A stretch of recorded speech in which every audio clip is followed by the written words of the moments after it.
Good morning. This is the day the Lord has made. I will rejoice and be glad in it. What a day. Every day is a blessing.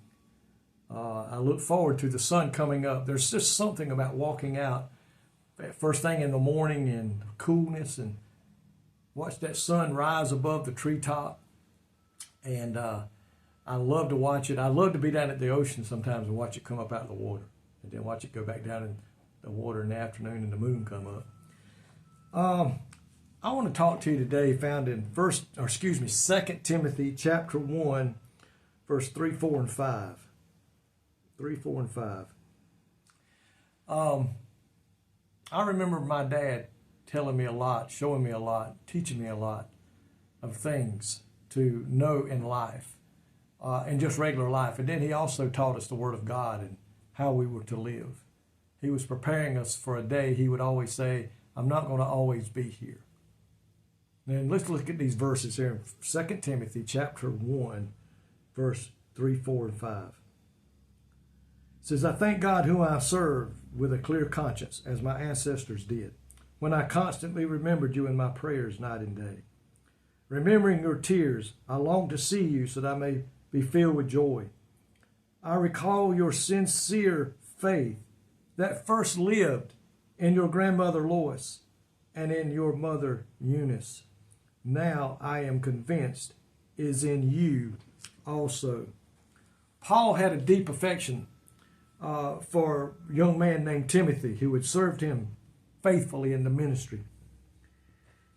He remembered Timothy's tears when they separated the last time, and he longs to see him again. But he also said, I remember, therefore, your grandmother Lois and your mother Eunice raised you and taught you and shared with you and passed down to you the Word of God, the faith that it takes. The most precious thing we can do to our children today and grandparents to our grandchildren is pass down to them the faith it takes in serving God, the joy that comes in serving God and knowing the Word of God. And one thing we can do is this. Teach them biblical principles. Teach them about what God's Word says and what God demands from His people, from His children, and to live the lives He's asking them to live. They need to know God's views on wealth. They need to know the way to meet needs and directions in their life that they need to go. They need to seek God and learn from God what He would have them to do and how to do it. Model their character through lifestyle. How we live our lives in front of them communicates to them what we really believe about the Lord. Our life is preaching, and we don't even have to speak. Think about that today. And our children are watching us. Our grandchildren are watching us. What are they seeing in us? Are they seeing what's in us match what we're telling them in the Word of God? Or does it match? Does it add up? Are we serving God by serving others? Do we show them how to go out and help people that are in need? Take care of people that need help with certain situations?